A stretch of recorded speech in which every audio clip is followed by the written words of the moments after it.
Hello.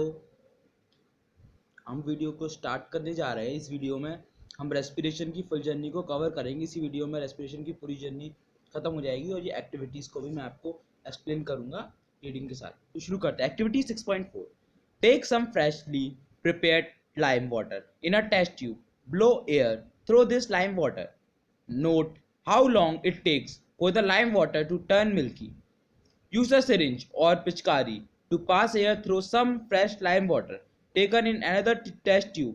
Figure 6.7. Note how long it takes for this lime water to turn milky.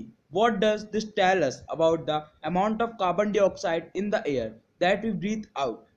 तो ये activity 6.4 में ये बताया गया है कि सबसे पहले हमें क्या करना है, एक टेस्ट ट्यूब लेना है, उसमें हमें फ्रेशली प्रिपेयर्ड लाइम वाटर डालना है। लाइम वाटर, क्विक लाइम, वो आपको उसमें डालना है, कैल्शियम हाइड्रोक्साइड भी कहते हैं उसको। और हम आपको एक पाइप टाइप का लेना है, उससे आपको उसमें एयर ब्लो करनी है और आप उसकी जगह पे पिचकारी का यूज़ कर सकते हैं। दूसरे टेस्ट ट्यूब में लाइम वाटर डाल के उसमें आप एक पिचकारी का यूज़ कर सकते हैं एयर ब्लो करने के लिए। एक में आप खुद अपने मुंह से करके देखिए और एक में पिचकारी का यूज़ कीजिए। तो आप नोटिस करेंगे, आप जिस ट्यूब में अपने मुंह से एयर ब्लो कर रहे हैं उसका कलर है जो मिल्की हो जाएगा, वो ये इंडिकेट करता है कि आप जो एयर बाहर निकालते हैं अपनी बॉडी से वो कार्बन डाइऑक्साइड रिच होती है, उसके अंदर कार्बन डाइऑक्साइड होती है, इसीलिए वो लाइम वाटर मिल्की हो जाएगा। जबकि दूसरी पिचकारी में लाइम वाटर मिल्की नहीं होगा। वो यही इंडिकेट करता है कि हम जो एयर ब्रीथ आउट करते हैं उसके अंदर रिच कार्बन डाइऑक्साइड होती है, मतलब बहुत ज़्यादा कार्बन डाइऑक्साइड होती है। ओके, तो इसको हम कंटिन्यू करते हैं। ये डायग्राम उसी के बारे में दिया गया था, मैं एक मिनट एक्सप्लेन कर देता हूँ। ये टेस्ट ट्यूब है, टेस्ट ट्यूब ए, इसमें लाइम वाटर भरा हुआ है, इसमें एक रबर ट्यूब लगा हुआ है और ये पिचकारी रखी है, पिचकारी एयर ब्लो करने के लिए। इसमें भी ये टेस्ट ट्यूब है, लाइम वाटर भरा हुआ है, एक ट्यूब है और आप मुंह से उसमें हवा भर रहे हैं। ओके, अब activity 6.5। Activity 6.5, take some fruit juice or sugar solution and add some yeast to this. Take this mixture in a test tube fitted with one hold cork. Fit the cork with a bent glass tube. Dip the free end of the glass tube into a test tube containing freshly prepared lime water. What change is observed in the lime water and how does it take for this change to occur? What does this tell about the products of fermentation?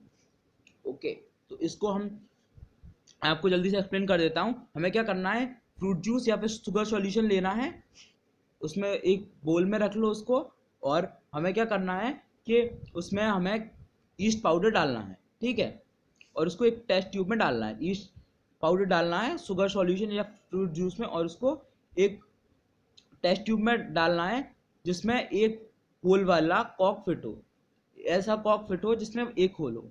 अब हमें क्या करना है, हमें उस Kock को उस glass tube में फिट करना है और हमें उसके जो फ्री एंड है, free end of the glass tube into the test tube containing freshly prepared lime water. तो हमें क्या करना है, उसका जो फ्री एंड है कॉक का, उसको हमें फ्रेशली प्रिपेयर्ड लाइम वाटर में डालना है, ठीक है। तो उसमें डिप करना है, उसमें डालना है।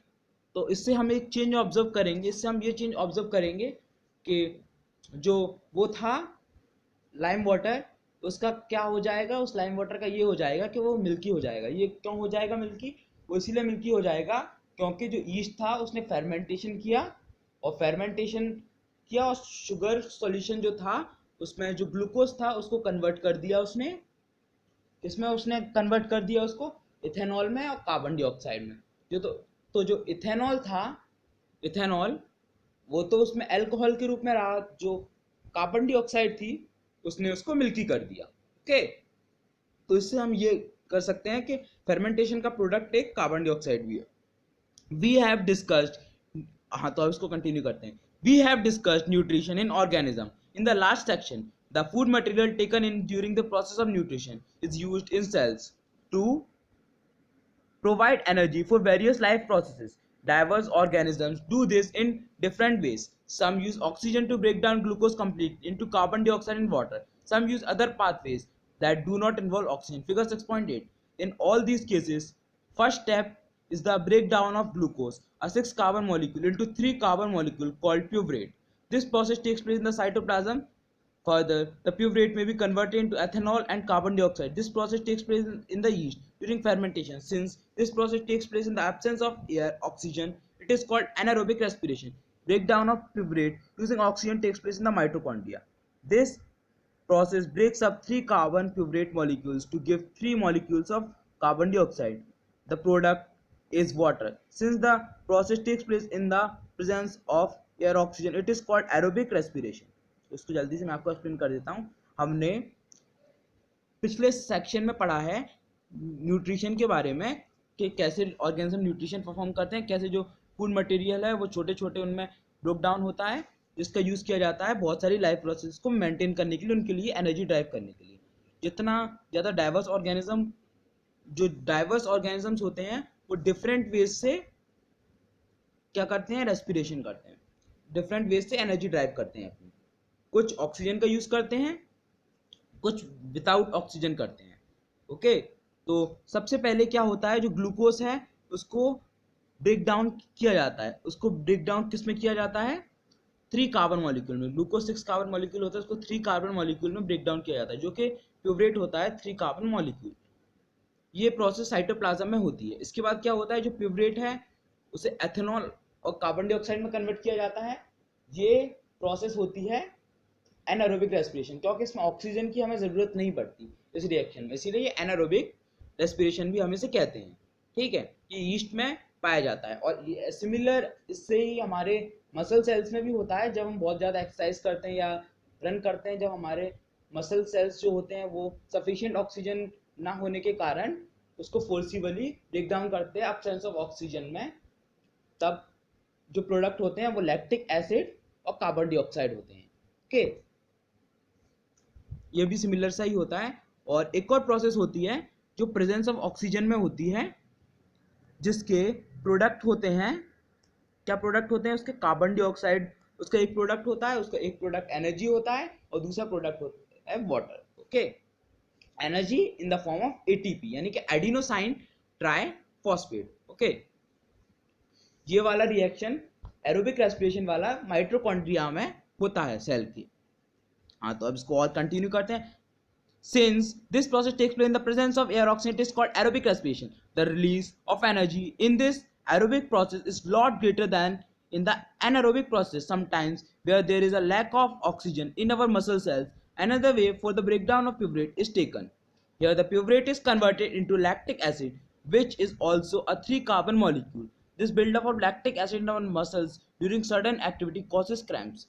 मैंने आपको जिस लैक्टिक एसिड के बारे में बताया था, वो जब हमारे मसल्स में ज़्यादा हो जाता है तो वो हमारे मसल्स में पेनफुल क्रैम्प्स की तरह दिखता है. और हम एक ऐसा समय आता है जब हम और ज़्यादा उसके साथ कंटिन्यू नहीं कर पाते और ज़्यादा भाग नहीं पाते, एक्सरसाइज नहीं कर पाते और हमें रुकना ही पड़ता है, क्योंकि वो लैक्टिक एसिड डेंजर भी होता है हमारी बॉडी के लिए. Okay,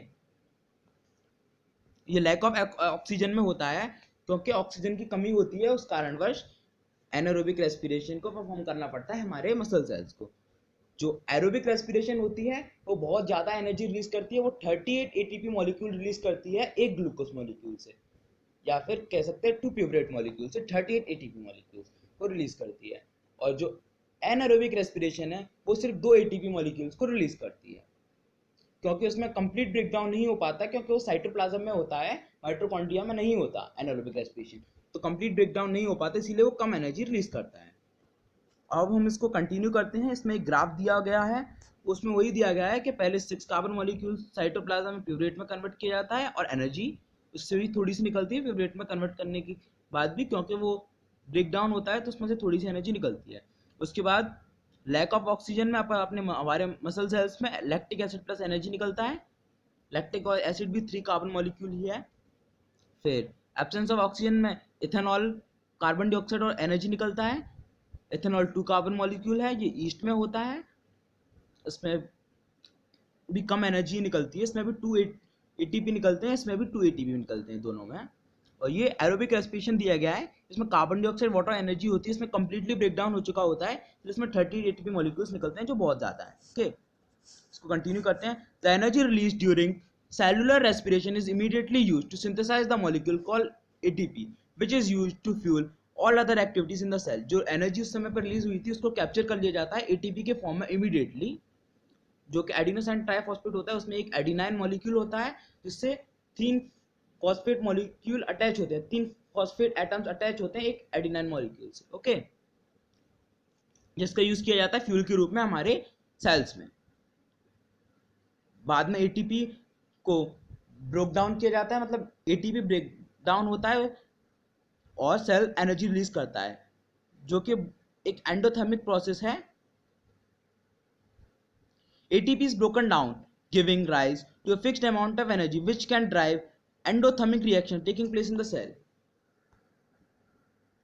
More to know, ATP is the energy currency for most cellular processes. The energy released during the process of respiration is used to make an ATP molecule from ADP, an inorganic phosphate. जो energy currency हमारे cell की वो ATP है। इस ATP का use किया जाता है रेस्पिरेशन में। इस एटीपी का यूज किस किस में किया जाता है? जो एडीपी होता है, एडीपी, उससे एनर्जी ड्राइव करने के लिए इसमें दिया गया है ADP plus phosphate energy, ADP plus phosphate in the presence of energy हमें क्या देता है? एटीपी। ठीक है, एडीपी मॉलिक्यूल होते हैं हमारी बॉडी में, उनमें जब एटीपी ऐड होता है तो हमें उनमें जो एनर्जी ऐड होती है, मेनली एनर्जी ऐड होती है, तो हमें एटीपी मिलता है। मैं आपको रिवर्स प्रोसेस बता रहा था, वो भी होता है, उसके बारे में हायर क्लासेस में पढ़ा जाएगा।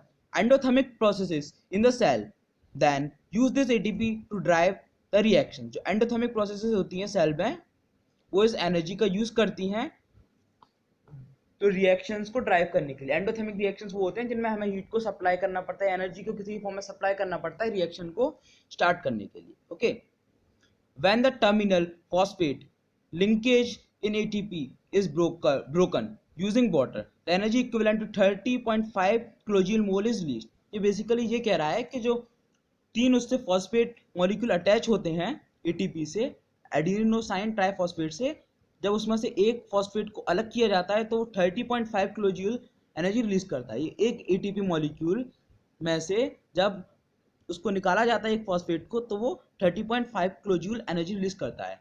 जब फिर दूसरे को निकाला जाता है तो फिर से वो 30.5 किलोजूल एनर्जी रिलीज करता है, लेकिन जब उसमें से लास्ट को निकाला जाता है तब वो ओनली 14.25 किलोजूल पर मोल ऑफ एनर्जी को रिलीज करता है। लास्ट में वो बहुत कम करता है, उसके बाद जो एडिनाइन रह जाता है उससे कोई यूज नहीं होता, वो अनयूजेबल हो जाता है। Think of how a battery can provide energy for many different kinds of uses. It can be used to obtain mechanical energy, light energy, electrical energy and so on. Similarly, ATP can be used in the cell for the contraction of muscles, protein synthesis, conduction of nervous impulses and many other activities. जैसे कि battery का use होता है बहुत सारी energies में, उसको convert किया जाता है, मैकेनिकल एनर्जी में कन्वर्ट किया जाता है, लाइट एनर्जी में किया जाता है, इलेक्ट्रिकल एनर्जी में किया जाता है और बहुत सारी में किया जाता है। इसी प्रकार जो एटीपी होता है, एडिनोसाइन ट्राइफॉस्फेट, उसका भी बहुत सारे फंक्शंस हैं हमारी बॉडी में, जैसे मसल्स का कॉन्ट्रैक्शन, मसल्स मूव करते हैं उसमें उसका यूज होता है। हमारे डाइजेस्टिव सिस्टम में जो फूड मूव करता है उसमें भी उसका यूज होता है। प्रोटीन सिंथेसिस में जो प्रोटीन्स बनती हैं हमारे डीएनए में, और हमारी बॉडी पूरी प्रोटीन से ही तो बनी है, उसमें भी उसका यूज किया जाता है। जो हमारे नर्वस इम्पल्सेस होती हैं उसमें भी उसका यूज किया जाता है, मतलब जो इन्फॉर्मेशन ट्रांसफर होती है उसमें भी उसका ही यूज किया जाता है। Since the aerobic respiration pathways depend on oxygen, aerobic organisms need to ensure that there is sufficient intake of oxygen.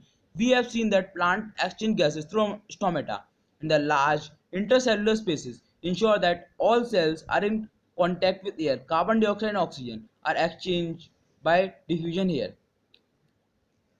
जैसा कि आपको पता है अब तक के हमने जो पढ़ा है उसके हिसाब से कि जो एरोबिक रेस्पिरेशन है वो ऑक्सीजन के ऊपर डिपेंड करता है, तो एरोबिक ऑर्गेनिजम्स हैं उनको ये एक चीज़ इंश्योर करना पड़ता है, इसका ध्यान रखना पड़ता है कि उनके पास सफिशिएंट ऑक्सीजन हो एनर्जी ड्राइव करने के लिए हमेशा। जो हमने प्लांट्स के बारे में पढ़ा है कि प्लांट गैसेस को एक्सचेंज करने के लिए स्टोमेटा का यूज़ करते हैं, तो कि उनके पास लार्ज इंट्रासेलुलर स्पेसेस होते हैं जो कॉन्टैक्ट में होते हैं एयर के साथ। वो क्या होते हैं लार्ज इंट्रासेलुलर स्पेसेस? स्टोमेटा के अंदर जो सेल्स होते हैं उनके बीच में भी स्पेसेस होते हैं, तो वहाँ पे एयर स्टोर रह जाती है काफ़ी सारी।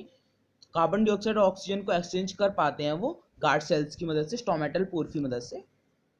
they can go into cells or away from them and out into the air। वो सेल्स के अंदर जा सकता है, उनसे बाहर जा सकता है, उनसे दूर जा सकता है, उनके पास जा सकती है एयर। किससे? प्लांट्स के जो सेल्स होते हैं गार्ड सेल्स, उसके अंदर जो पोर होता है, उसके अंदर जो स्पेस होता है स्टोमेटल पोर, उसकी मदद से। Okay, direction of diffusion depends upon the environmental condition and the requirements of the plant. At night where there is no photosynthesis occurring, CO2 elimination is the major exchange activity going on। जब जो diffusion process होती है वो उसके ऊपर depend करती है, environmental condition के ऊपर डिपेंड करती है और प्लांट के रिक्वायरमेंट के ऊपर डिपेंड करती है। जब रात का समय होता है, जब फोटोसिंथेसिस नहीं हो रही होती, तो सबसे बड़ी एक्टिविटी होती है किसको? CO2 को बाहर निकालने की प्लांट बॉडी से, मेजर गैसेज एक्सचेंज। और जो दिन होता है उसमें CO2 को अंदर लिया जाता है रेस्पिरेशन के दौरान, उसको अंदर लिया जाता है फोटोसिंथेसिस के लिए। क्योंकि फोटोसिंथेसिस में CO2 की जरूरत होती है, लेकिन रेस्पिरेशन में उसकी जरूरत नहीं होती। रेस्पिरेशन में O2 की जरूरत होती है। There is no CO2 release, instead oxygen release is the major event at this time. मतलब दिन में ऑक्सीजन को रिलीज किया जाता है और रात में CO2 को रिलीज किया जाता है प्लांट।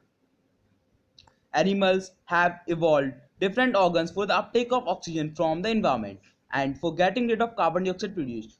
जो डिफरेंट एनिमल्स हैं उन्होंने स्पेसिफिक ऑर्गन्स को डेवलप कर चुके हैं ऑक्सीजन को बॉडी के अंदर लेने के लिए और कार्बन डाइऑक्साइड को बाहर निकालने के लिए। Okay, terrestrial animals can breathe the oxygen in the atmosphere, but animals that live in water need to use the oxygen dissolved in water। जो एनिमल्स होते हैं जो जमीन पर रहते हैं वो एयर से ऑक्सीजन को ब्रीथ कर सकते हैं, लेकिन जो पानी में रहते हैं जीव, उनको पानी से ही ऑक्सीजन को लेना पड़ता है। मतलब जो पानी में ऑक्सीजन डिसॉल्व होती है उसी को लेना पड़ता है, जो कि बहुत ही कम अमाउंट में होती है। तो इस वीडियो में हम एक्टिविटी 6.6 देखेंगे और नेक्स्ट वीडियो भी इसका मैं आज के ही दिन अपलोड कर दूंगा। आप देख सकते हैं नेक्स्ट वीडियो भी, मैं आपको लेट नहीं करवाऊंगा, इस टॉपिक का नेक्स्ट वीडियो ही मिल जाएगा। पर ये वीडियो ज़्यादा बड़ा हो जाएगा, इसीलिए मैं इस वीडियो को इस एक्टिविटी के बाद थोड़ा सा ये दिया हुआ है उसको पढ़ के एंड कर देंगे। ठीक है, activity 6.6, observe fish in an aquarium. They open and close there mouths and the gill slits और the operculum which covers the gill slits behind their eyes also open and close। Are the timings of the opening and closing of the mouth and gill slits coordinated in some manner? आपको कभी fishes का जो aquarium होता है उसमें जाके देखना चाहिए कि जो फिशेस के माउथ्स होते हैं और उनकी जो गिल स्लिट्स होती हैं, उनकी गिल्स भी होती हैं साइड में, वो कैसे ओपन हो रही होती हैं और कैसे क्लोज हो रही होती हैं। क्या उनकी जो मुंह का ओपन और बंद होना और उनके जो गिल्स हैं उनका ओपन मतलब खुलना और बंद होना, उसके बीच में कोई रिलेशन है, कोई कोऑर्डिनेशन है? क्या आप उसको देख सकते हैं? क्या उनकी टाइमिंग्स किसी भी तरीके से रिलेटेड हैं, कोऑर्डिनेटेड हैं? इसका आंसर होगा yes. Count the number of time the fish open and closes its mouth in a minute. Compare this to the number of times you breathe in and out in a minute. आप ये एक चीज को notice करना चाहिए कि fish कितनी बार अपना मुंह खोलती है और बंद करती है एक मिनट में, और इसको हमको कंपेयर करना है कि कितनी बार हम सांस लेते हैं एक मिनट में। Okay, since the amount of dissolved oxygen is fairly low compared to the amount of oxygen in air, the rate of breathing in aquatic organisms is much faster than in terrestrial organisms which is in water through their mouths and force it past the gills where the dissolved oxygen is taken up by the blood। जो water है उसके अंदर oxygen बहुत कम dissolve है, उसका amount बहुत कम है। जो एक्वेटिक एनिमल्स होते हैं इसीलिए उनको बहुत तेजी से ब्रेथ करना पड़ता है, बहुत तेजी से सांस लेनी पड़ती है। बेसिकली जो वाटर है वो इनकी गिल से पास होता है और जो गिल्स होती हैं उसमें ब्लड वेसल्स से लार्जली वो सप्लाई होती हैं, तो ब्लड वेसल्स जो वाटर में डिसॉल्व ऑक्सीजन होती है उसको खींच लेते हैं अपने अंदर। ऐसा होता है डिफ्यूजन के प्रोसेस से, है ना, ऐसा ही होता है। फिशेस बहुत ज़्यादा फोर्स से वाटर को अपने मुंह के अंदर ले लेती हैं और उसको अपनी गिल से निकाल देती हैं। जब वो गिल से बाहर निकलता है वाटर तो उसमें से ऑक्सीजन निकाल ली जाती है। ओके, मैंने आपको भी बताया था। दिल से उनकी से जब वाटर पास होता है तो ऑक्सीजन को वो ले लेते हैं, मुंह से वो वाटर अंदर जाता है। Terrestrial organisms use the oxygen in the atmosphere for respiration. This oxygen is absorbed by different organs in different animals. All these organs have structure that increases the surface area which is in contact with the oxygen rich atmosphere. जो जितने भी terrestrial organisms हैं वो atmosphere की oxygen का use करते हैं respiration के लिए। जो ऑक्सीजन एब्जॉर्ब की जाती है उनकी बॉडी के डिफरेंट ऑर्गन से डिफरेंट एनिमल्स में। ये सारे ऑर्गन्स हैं, उनका स्ट्रक्चर ऐसा होता है जिससे कि उसका सरफेस एरिया निकल सके, इंक्रीज हो सके, सरफेस एरिया ज़्यादा होना चाहिए। जो भी रेस्पिरेटरी ऑर्गन्स हैं उनका सरफेस एरिया ज़्यादा होना चाहिए, क्योंकि ऑक्सीजन और कार्बन डाइऑक्साइड को एक्सचेंज करना होता है इस सरफेस से, तो सरफेस एरिया ज़्यादा होना चाहिए क्योंकि लार्ज अमाउंट में एक्सचेंज करना होता है बड़े बड़े ऑर्गेनिजम्स में, मल्टीसेलुलर ऑर्गेनिजम्स में। ओके, इसीलिए सरफेस एरिया ज़्यादा होना चाहिए। Since the exchange of oxygen and carbon dioxide has to take place across this surface is very fine and delicate. In order to protect the surface, it is usually placed within the body. So there have to be passages that will take air in this area. In addition, there is a mechanism for moving the air in and out for this area where the oxygen is absorbed. ये surface है जिससे oxygen carbon dioxide का exchange होना होता है, वो बहुत ही ज़्यादा डेलिकेट होता है, मतलब बहुत ही ज़्यादा इंपॉर्टेंट होता है और वो आसानी से उसको नुकसान पहुंचाया जा सकता है। इसीलिए उसको ज़्यादातर बॉडी के अंदर होता है और उसको सेफ जगह पे रखा जाता है जिससे कि उसको प्रोटेक्ट किया जा सके। तो इसलिए एक पैसेज की भी ज़रूरत होती है जो बॉडी के उस पार्ट तक एयर को पहुंचा सके एक्सचेंज के लिए। ओके, पैसेज की ज़रूरत होती है। और इसके एडिशन में एक मैकेनिज्म भी होना चाहिए हर ऑर्गेनिज्म के अंदर जिससे वो एयर को अंदर ले सके और बाहर निकाल सके। मतलब उसने पहले ऑक्सीजन को अंदर लिया तो फिर उसको कार्बन डाइऑक्साइड को बाहर निकालना है, फिर ऑक्सीजन को अंदर लेना है। तो अंदर सांस लेने और छोड़ने के लिए डिफरेंट ऑर्गेनिज्म में डिफरेंट मैकेनिज्म्स होने चाहिए, प्रोसेस होनी चाहिए। In human beings figure 6.9 air is taken into the body through the nostrils. ये हम आगे वाले उसमें बात करेंगे। ओके, तो इस वीडियो को एंड करते हैं। Thank you for watching. आगे रेस्पिरेशन को कंटिन्यू करने के लिए और भी बहुत सारे टॉपिक्स के लिए चैनल से जुड़े रहिए। आप चाहें तो लाइफ प्रोसेस प्लेलिस्ट को सेव कर सकते हैं, उस पर वीडियोस आते रहते हैं इस चैप्टर से related. Thank you for watching. अगर आपने चैनल को सब्सक्राइब नहीं किया है तो अभी कर लीजिए, वीडियो को लाइक कर दीजिए।